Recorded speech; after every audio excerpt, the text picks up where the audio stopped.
under extremely high pressure into the upper Florida aquifer at about 1,1600 feet, which is not that deep. Most deep well injection systems, other places are like thousands of feet deep. So not that deep, and that's why one of the reasons the Florida aquifer in this area is not ever going to be used, because they've been doing that since 1967. They used to be able to discharge up to 7 million gallons a day. So here's the bad news for Santa Rosa County. That plant is right on the other side of the Scaminaci River. Those chemicals go into the aquifer under extremely high pressure, extremely high.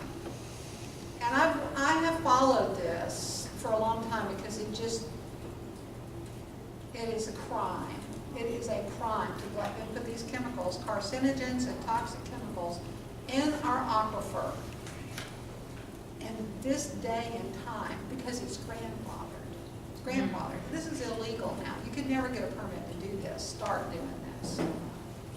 So the last study that I have been able to find that was done by Solutia, so Lord knows how truthful it is, but their own study that was done in the 1980s.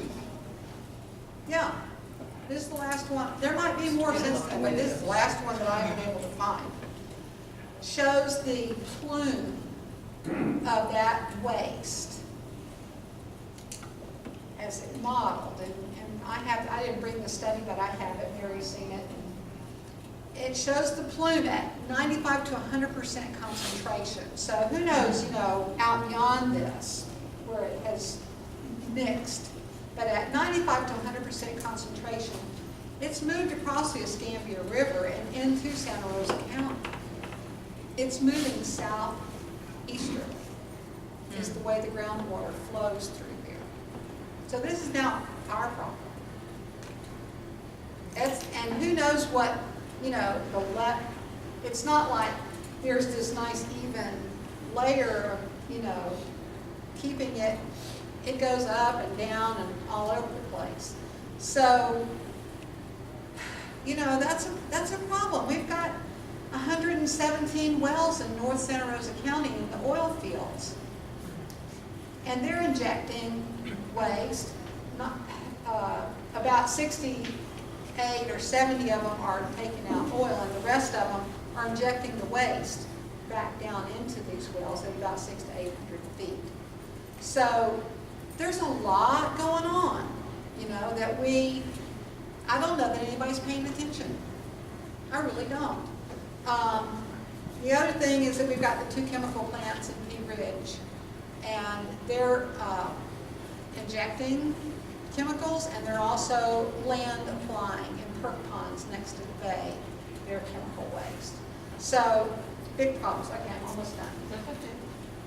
I want to talk about Santa Rosa Sound real quick. You know we're the only 2 places in the entire state of Florida where local sewage utilities are dumping their sewage, partially treated sewage effluent, right in the same water where people are fishing and swimming. There's only 2 beaches in the entire state of Florida that do this. Anybody know what they are? Pensacola Beach is one. That's right. What's the other one? The Bar Beach.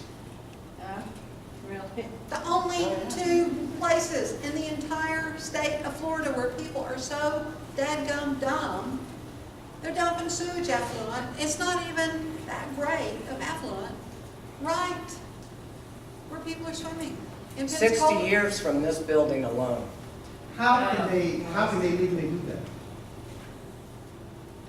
How can Ascend keep dumping hazardous waste into our aquifer? How can any of this stuff happen? It's like this gentleman was saying, we've had grand juries, we've had this, we've had that, we've had, because we keep electing really wrong people to be our leaders. We're not raising some to be proper leaders either. No, we're not. And so, dumping the sewage. So Santa Rosa Sound has got 2 sewage plants on 2 fast-growing beaches dumping their sewage, partially treated sewage effluent, right there. Pensacola Beach is right at Mom's Beach. You know where the sewage plant is, you can't miss it. It's dumping just, 200 feet from where there's 500 children every single day all summer long. Yeah, and same thing in the bar beaches, right there near Juana's and all that. So that's a problem. It's not only a problem for health-wise, but it's detrimental to the sound. EPA did the lab at Pensacola Beach did a report on the Pensacola Bay system last year. This is just a synopsis of it. You can go online and get the whole thing. And they reported that Santa Rosa Sound is one of the only places in the Pensacola Bay system that's still losing its grass beds. Pretty fast. I know why. Well, the nutrients, the cloudiness of the water, the sedimentation, there's those grass beds can't survive. There's not enough light for them, And so that's a sad thing. Like I said, I remember when it was grassy everywhere. And the shellfish,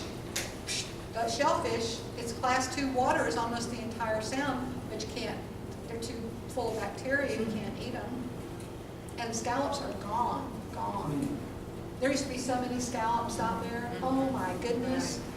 You'd think you were in Port St. Joe. I mean, it was just scallops. They're gone. You can't find a one. East Bay, very severely stressed. Every day there's just like tens and hundreds of acres of wetlands being destroyed and new subdivisions going in. All up and down. Highway 87, all the way down to the bay. Septic tanks everywhere. All class 2 waters. The stupid golf course in Navarre where the utility is spraying their effluent. They put 3 times more than it can handle and it runs right down into East Bay. It is a nightmare. And that used to be just a few years ago. I had friends that were oystering that for a living out there, pulling good oysters out of East Bay. You can't hardly find them anymore. And they're not safe to eat if you do. So very, very, very, very troubling. These are incredible, incredible water bodies, the resources that they provide for us. If we would just take care of them, if we would just treat them like the precious, irreplaceable resources that they are, think of what we can pass on to our children and future generations. Think of what we are throwing away right here in our lives every day. And I believe, and I could be wrong, but I believe that it is not too late to wake up and turn this around. And I write a little column in the Navarre, the South Santa Rosa, what's it called, South Santa Rosa News, every week, or most weeks when I get around to it. They give me as much space as I want. Apparently people like reading it, and it gives me hope that people want to know these things, and if we all do something, whatever we can do to try to get people motivated, inspired, and activated, and galvanized, and working together and focused on good, positive changes, I think we can still do it.